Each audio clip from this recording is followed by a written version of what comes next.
Hello, hello, hello. Welcome to A Seat with Randy and Demi. Today, I have a special guest near and dear to me. My brother, K. Carrington, commissioner of the Superior Sports Network. I would not do it justice if I tried to explain the importance of this organization. So I'm going to hand it over to my brother here because I want him to give you just a peek into this beautiful thing that he has been commissioning now for about how long? This will make about 17 years. 17 years. It's amazing, and I know this guy, and I tell you, I commend him all the time. I really do cherish the fact that I can call him a friend. I can't express that enough. And we joke a lot, but I let him know this all the time, that I do admire what he does. And just to be able to be close to him and just to hear this knowledge that you're about to get, we're going to have a good time here at the seat. K. Carrington, I'm going to pass it over to you because I want people to know what you do. Well, thanks a lot, Randy. No problem. I would say that, being part of Superior Sports Network and creating a platform for our HBCU athletes, it actually help them get the levelism a lot of other media outlets really doesn't do. And of course, at the end of the day, I always try to tell my athletes, diversify your portfolio, either from doing photo shoots, from acting, from modeling, from maybe starting your own business. And even when I have a lot of guys, either from Alabama A&M, Alabama State, Stillman, Tuskegee, all the HBCU athletes, including themselves, they get a chance to understand that, you know what, I don't have to go and just play football. I can diversify my portfolio and still be the best I can be. Yes, you do have to put the work in because nobody actually really gives it to you. But at the end of the day, if you go ahead and put forth effort, give God your best and say, God, show me the correct way where I need to be. And he can definitely guide you where you definitely are trying to go. Wow. So you did say one thing, and I want to make it clear that you specifically said football. Is that the only arena that you stick in, or do you carry the whole gauntlet of athletics when it comes to an HBCU? Well, to be honest with you, football honestly is really the top tier of everything else. However, you have basketball, golf, soccer, track and field, swimming. So since I work with a lot of football athletes, they always tell me, they say, well, I'm focused only on football because I'm going to the pros. Okay. And I always want to be honest with them. I understand there's great dreams and what you definitely want to do. However, what is your plan if that doesn't happen? I like that. Preparation. Preparation meets opportunity. Yes, I like that. And a lot of people say, I always ask them, which one is better? Preparation meets opportunity, or opportunity meets preparation? Which one do you prefer? Okay. And so a lot of times they say, well, maybe if I do this, and I say, well, what is your plan? How do you plan yourself for the next 3 years? Wow. What if you get hurt? The goal is to get a degree, but if you don't have the degree, you don't have any knowledge, so how are you going to definitely get that job?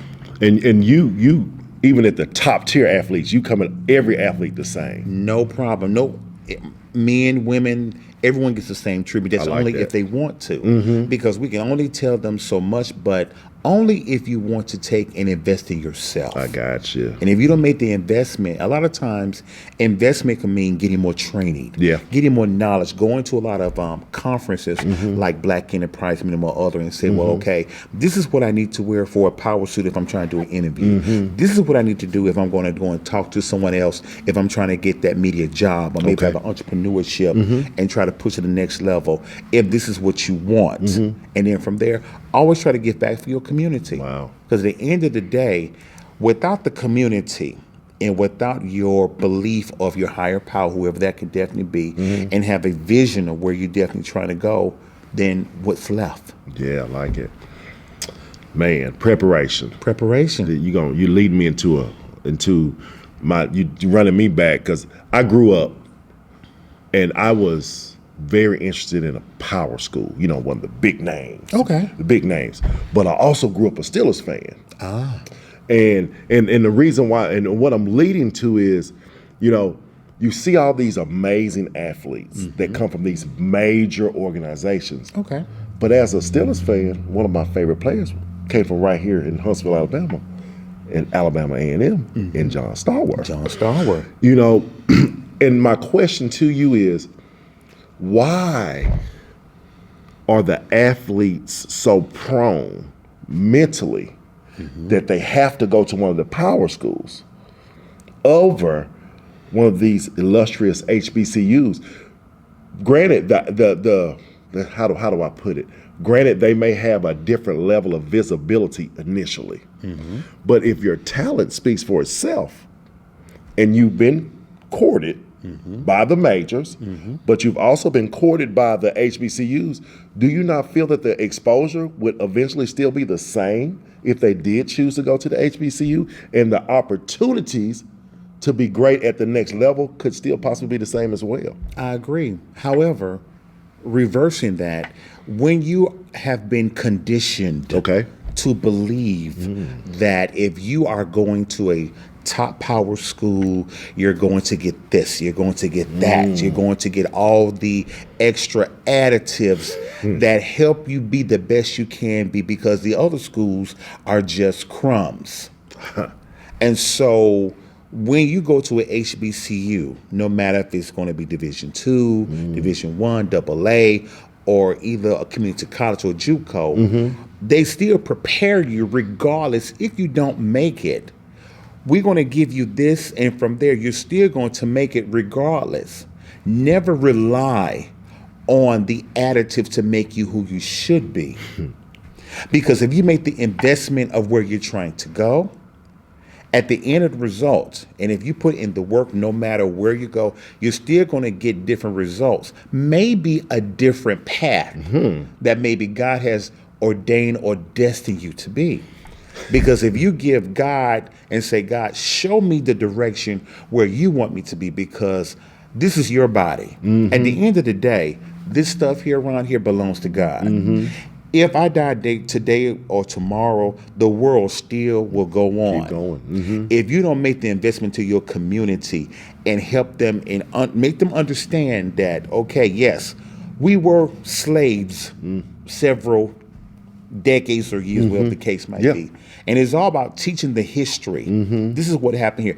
Now, a lot of our young men and women know the history, but can they understand the history and prepare for that? Because you're getting all this, you're getting that. You're getting the what are called the creme de grace. The cream of the crop. But you can get all the cream of the crop and you still don't have anything up here. True. Have you prepared yourself? You're giving all the goodies. They said, we know what, we're going to give you a job because we like you and you went to a power school and blah, blah, blah. But in the end of the day, they still have to ask questions. How do I do this? I need a trainer. And so that's what a lot of people, including heavy hitters, been brainwashed to say, since you go here, this will take you there. Instead of being honest. Because some people don't want, either you can be honest or you can be the truth. Or do you I like both? the truth. The truth is, when you look at it, yes, some of the power schools might have the big names, they might have the connections and network. At the end of the day, everyone still made the Power 5 wherever you are. It was never just relied on just strictly that we designed this and we're just going to give you a crumb to come on by. It is amazing to me that, you we talk about these power situations and, they have all these resources, but some of the greatest to ever play the game came from HBCUs. Yeah, Jerry Rice, Michael Strahan, Texas Southern University. And I sit there and I ask myself, did they choose? And you can answer this question for me, because like I told you, I'm an honest guy. I didn't focus in that arena until now that I'm getting older. Blessed to meet you, and you opened my eyes to things, because I grew up in a scenario where I was kind of pushed towards that, and it wasn't dangled in my face like it should have been. Right. But did they have those opportunities, or was the opportunities that they had really the only ones that were presented to them, and they just made the best out of their situation?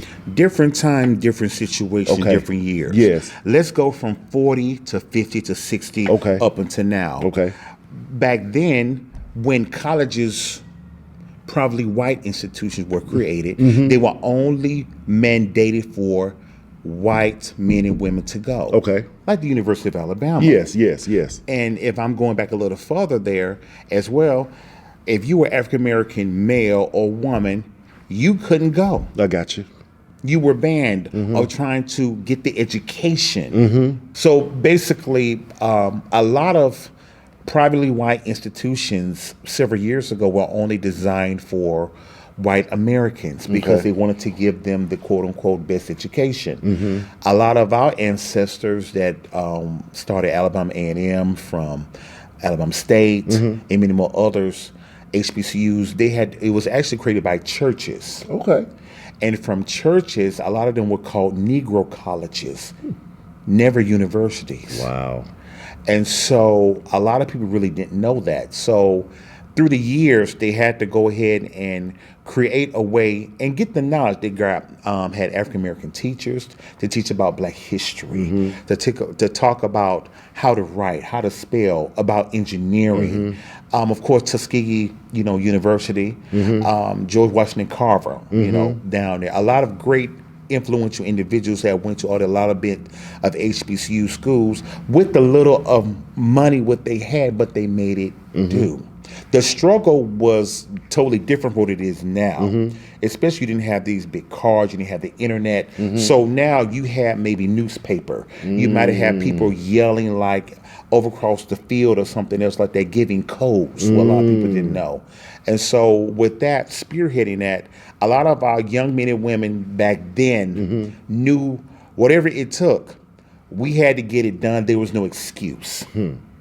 My parents said, if I'm going to go and send you to this particular university, then you will get your degree. Now, athletes is great if you want to play in the league, that's good. But the first thing was education. Which is important. Which was important like that. And so that's why I really stress to a lot of our guys, education, diversify your portfolio is very imperative, because I don't want you to be a one-hit wonder and say, well, okay, if they did this, well, how come this is not for you? Whatever. I mean, you lead me into something that actually bothered me. We've actually had this conversation, but I like the way you spoke on the education, the importance of education. So now we're going to segue into something that kind of hit me heavy, and that's when, and I'll just go ahead and put it out there the way I want to put it out there. When Nick Saban had his time on the podium to speak his displeasing thoughts on the fact that particular athletes went to particular colleges. Well, my question to you is, what's more important? That guy going somewhere where he knows he can get the education he wants, he can get the history he wants, and he can still get the same opportunity that he's seeking? Or is it more important to go where they can almost guarantee you your ride? Because that's the way I took it. That's the way I took it. Because you were very specific in who you wanted to call out. Right. And you were very specific in the person that you called out. And you were very specific in calling out the ranking of the athlete that chose to go there. So what's more important to you? Is it the guy getting what he needs for life or getting what he needs for you? And when I say you, I'm speaking of Coach Saban. To answer that, integrity. The integrity. A lot of people can be bought, or a lot of people can be, we always call in the media industry, we call it like the savage promo. The savage promo is something like when we offer you the world and we give you this glamorization, we can guarantee this, but anything can happen. And it's always like, almost like a contract. It's almost like you're going to do this, it's a verbal contract. You sign something, it's a contract. Yes. Within that contract, and if you look at it very closely in the fine print, it can say if anything goes wrong here, we are not liable, or we can definitely go ahead and use you for something else. We love you. We appreciate you, but maybe this might not be for you. We thought you were the one. But in the contract, we have to honor that, and we want to give you on your merry way. Now, everybody knows in the media how that really happens. Coach Saban, of course, honestly, we know the deal. Coach Saban says, look, if this particular HBCU school can get this right here, then they're paying this. Exactly. The goal was, I want to win. you need to pay so I can definitely win. Boosters know that. Yeah. So he's reading out to the boosters.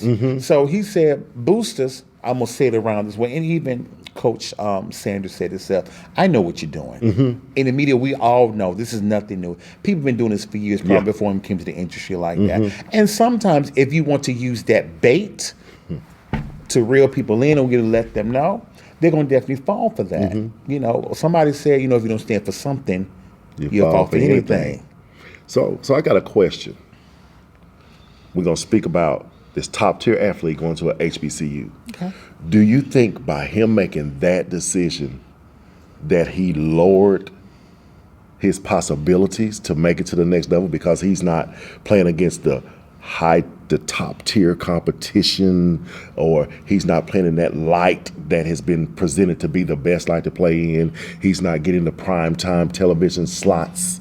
You know, he has to maybe hopefully get that one slot that they give us throughout the week, or, you know, we might get lucky and get one on Saturday at this particular time, but it's on a channel that everybody doesn't focus on, things of that nature. Do you think that their opportunities are slighted? Not like it was back in the day when they knew that's where they were going. So I'm going to watch them. Right. But now we have the opportunity just like everybody else. Correct. So now it's kind of like HBCUs were here because that's all they had, but now they're here because you can go here now. Right. You see what I'm saying? So do you think their opportunities are slighted by choosing to go with their heritage? No, because right now you're in the world of social media, marketing, branding. Young men and young women that are athletes right now, they have the option to create their own likes. They have the option to go and sell their own branding clothes. They have the option to maybe pay someone to go and sell their tapes, their videos. So there's no excuse. True. The excuse is if you really want, even with the NFL, if you want to win and you're going to give an excuse like, oh, they're Division II, oh, they're Division I. If you want to win and you see this information like that, you don't want to win. There you go. Because the opportunity is there. Yeah. If I can see it visually, or I should say objective evidence, it shows me right then and there that this guy is talented. No matter what school they come from, this is it. So you can't say, well, they should have been to North Dakota or whatever the case might be. No. Education, branding opportunity, exposure, the internet, no excuses. Now it's up to the general manager or many more others if they want to pursue that. A lot of times they get people from big schools and they turn to be trash. Trash. You right. Honestly, to be truthful, but some are. You know, we can go through a lot of people's names, but we don't want to bash anyone like that. So. Well, I got a question for you, Commissioner, and I'm coming at the Commissioner right now.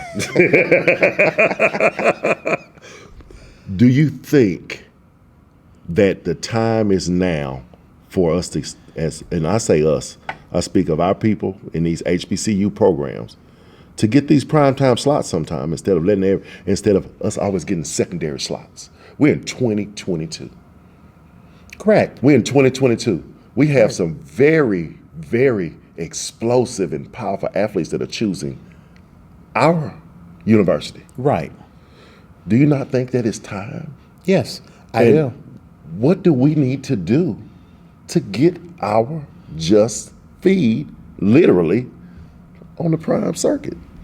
One thing I can say that the Southwest Athletic Conference and the MEAC and the SIC and the CIAA and the other division conferences, what I've noticed that they're getting those time slots with Byron Allen's company, and he's actually doing a deal with CBS. I don't know the logistics of that, but a lot of times, of course, you know, you're going to have your CW, which probably Byron Allen owns, and many more other, and they're getting those time slots. However, beyond that, you have got to hire credible individuals, not recyclable individuals that say, well, they don't have a vision for this, they don't have a vision for that. You need a president, which is called leadership. Your leadership needs to be there and say, the goal is for us to sell these many tickets, whatever the case might be, to get the community involved. He or she going to have a plan. Act on it, do, and execute. I like it. Now, if you don't know what you're doing, maybe the job is not for you. Sometimes we make bad choices in hiring individuals that we think are or have the credibility I got you. or the pedigree of what they need. And a lot of times they don't know. I got you. And so I always say, you know what, go back to training school. There's nothing wrong with that. I have to go back to training school every now and then to brush up on my internet sources and see what I'm missing and how can I lack and how can I definitely reach out to the new level of athletes. Okay. Because right now, everything is going fast. Very fast. Nothing is stopping. True. And so if you're not really trying to capitalize on that and understand your market value, and you have to tell the story. Once you tell the story of your school, of your athletic program, and then have people to buy into, a lot of times they are going to say, you know what, this is something we can definitely watch on, regardless. But do not just stay standard. Wow, every time. Show the band, show behind the scenes, show the education. Because right now, those same engineers that we work with every day, they're smarter than all of us moving forward. Because right now, at the end of the day, how time and how much you're going to make an investment in what you want. Exactly. I tell my athletes all the time, how far are you willing to sacrifice to get to be number one? The college, the university, how far are you willing to sacrifice to get your university to be where it needs to be? And if you're not there where it needs to be, then you need to maybe, and sometimes we have to check ourselves. True. True. And there's nothing wrong with that. I'd rather be honest and say, you know, we're not there. What am I missing here? Let me network. Let me see where can we be here. And you got to bridge relationships. Do you think these power schools sell themselves at the easy way? They sell themselves depending on whoever's the highest bidder. I got you. And when it's the highest bidder, when you're doing contracts, you look at what other avenues am I getting beyond this? Am I getting sponsored by maybe Coca-Cola or Pepsi? Am I getting the regular commercials every 3 minutes? Are you telling my story on this network, that network? What are we getting the money that we definitely need to come? I still say create your own media, create your own network, create your own brand, and you tell the story. Don't rely on nobody else to tell the story. You tell the story where you need to be. Even if maybe having your own black media. That's what we do. Well, it sounds like, and I don't mean to cut you off, but this is a shameless plug for my brother. It sounds like that what you're describing is Superior Sports Network. Yes, yes, that is correct. That's what it sounds like to me. Correct. That is correct because, and in many more other social media outlets, we do get a chance to tell the story. We want to show everything, the coaches, what they're talking about, and how we can definitely be a part of that. And so we show the truth, not just because of the band. We want to show the players. Every mother and father want to see their child on the show, no matter what. Either catching a touchdown, either they're cheering, whatever. And then after graduation, they can definitely look in and say, you know what? I put my hard work and time and effort to help my young son and my daughter to be the best they can be. And they're going to a prominently HBCU school, and I have done the best I can to give them that exposure. I love it. Well, I got. It's gonna kind of lead off a little bit, but it's gonna feed into the fact that this guy right here really wants to help people to develop in other areas, and he has. I'm not sure how many years it's been, but he has his own YouTube shows, Central Park East. And the thing I like about Central Park East, outside the fact that I am Frank. Mr. Banks, I am one of the leads in it, but that's just a plug for myself. But the thing that's beautiful about it is this guy right here focuses on using HBCU athletes as his actors throughout the show. And he recycles them. Once they develop, he replaces them with another HBCU individual because he's trying to help them to learn how to speak to the camera and to understand that it's important to be able to stand and speak, looking someone in the eye. Yes. The small things that may not be exploited in the locker room. Correct. He exploits them through his good deeds that he does with these kids, and before we shut this episode down, I would like for you just to let people know just a quick synopsis about Central Park East and where they can find it. Okay, thank you, Randy. Well, Central Park East is really basically a a sports town. You have millionaires. It's really web series, daytime drama, basically what it is. So he is right. I do get a chance to work with a lot of athletes and give them a particular platform on the camera and give them a character to play out something that they've never played before. It actually helps diversify their portfolio and help them be somebody who they're really not. And they have fun with it. And so from there, some of the athletes right now have done the web series and right now are working on different major network shows. I'm not liable to say anything right there because of infringement. However, for more information, get a chance to go to the dreambignetwork.org for more information. Kevin, I got to tell you, I appreciate you. This was Thank you. amazing. I think we gave a lot of valuable information today and enlightened people on some things that they may have been thinking about but didn't know how to talk about it. Right. So I want to thank you for that. And if you don't have anything else, brother. Can I mention this one more Yes, thing? sir. Go for it. You guys can follow us at Superior I Sports love it. Network at www.superiorsportsnetwork.ning.com, and you will see a plethora of how we got started from 2005 and where we're going to the next level. Once again, thank you for having me on Oh, the show. no. And we'd like to thank y'all. Of course, this is a seat with Randy and Demi. But today, it's just me. Peace.